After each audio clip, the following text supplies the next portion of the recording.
আমার মার মতো রূপ আর কার মার আছে দেখাক দেখি। বাংলা চলচ্চিত্রের অমর নায়ক, অসংখ্য হৃদয়ের প্রিয় নাম সালমান শাহ। মৃত্যুর 29 বছর পর অবশেষে নতুন মোড়। আদালতের নির্দেশে আত্মহত্যা নয়, হত্যা মামলা হিসেবে তদন্ত শুরু হয়েছে। সালমান শাহর মৃত্যু নিয়ে ফের নাড়া লেগেছে গোটা বিনোদন দুনিয়ায়। তার মা নীলা চৌধুরীর অদম্য লড়াই আজও চলছে। 1996 সালের 6 সেপ্টেম্বর ঢাকার ইস্কাটনের সেই বাসা থেকে ঝুলন্ত অবস্থায় উদ্ধার হয় সালমান শাহর মরদেহ। প্রথমে বলা হয়েছিল আত্মহত্যা, কিন্তু সেই দিন থেকেই তার পরিবার দাবি করে এটা হত্যা। সেই দাবি অবশেষে সত্যি হওয়ার পথে। আদালতের নির্দেশে মামলাটি এখন হত্যা মামলা হিসেবে পুনঃতদন্তে। এ মামলায় 11 জনকে আসামি করা হয়েছে, আর তাদের দেশত্যাগে নিষেধাজ্ঞা জারি করেছে পুলিশ। এই মামলার প্রধান আসামি সালমান শাহর স্ত্রী সামিরা হক, আরও আছেন আজিজ মোহাম্মদ ভাই, খলনায়ক ডন, শাশুড়ি লতিফা হক লুসি এবং আরো অনেকে। 1997 সালের এক জবানবন্দিতে আসামি রেজবি আহমেদ ফরহাদ জানিয়েছিলেন, আমরা সালমান শাহকে হত্যা করেছি। ঘটনাটিকে আত্মহত্যা বলে সাজানো হয়েছিল। তার দাবি, সালমান শাহর মৃত্যু ছিল 12 লাখ টাকার চুক্তিভিত্তিক হত্যাকাণ্ড।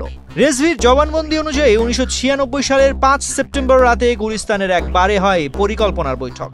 ডন, ডেভিড, ফারুক, জাভেদ সহ কয়েকজন উপস্থিত ছিলেন সেখানে।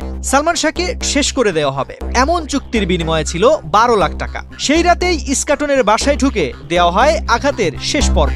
এক্সট্রিম মশার কয়েল প্ল্যান্ট ফাইবার দিয়ে তৈরি, তাই সহজে ভাঙে না, সুগন্ধিযুক্ত ও নিরবিচ্ছিন্নভাবে জ্বলে। ডেঙ্গু, চিকুনগুনিয়া বাহি সহ যে কোনো মশার বিরুদ্ধে দেয় এক্সট্রিম সুরক্ষা। সালমান শাহকে প্রথমে ক্লোরোফর্ম দিয়ে অচেতন করা হয়, পরে ইনজেকশন পুশ করে হত্যা করা হয়, তারপর মরদেহ ঝুলিয়ে রাখা হয় সিলিং ফ্যানে, যেন পুরো ঘটনাই আত্মহত্যা মনে হয়। বছরের পর বছর ধরে ন্যায়ের লড়াই চালিয়ে গেছেন সালমান শাহর মা নীলা চৌধুরী। তিনি বলেন, আমি জানতাম একদিন আইন প্রমাণ করবে এটা খুন।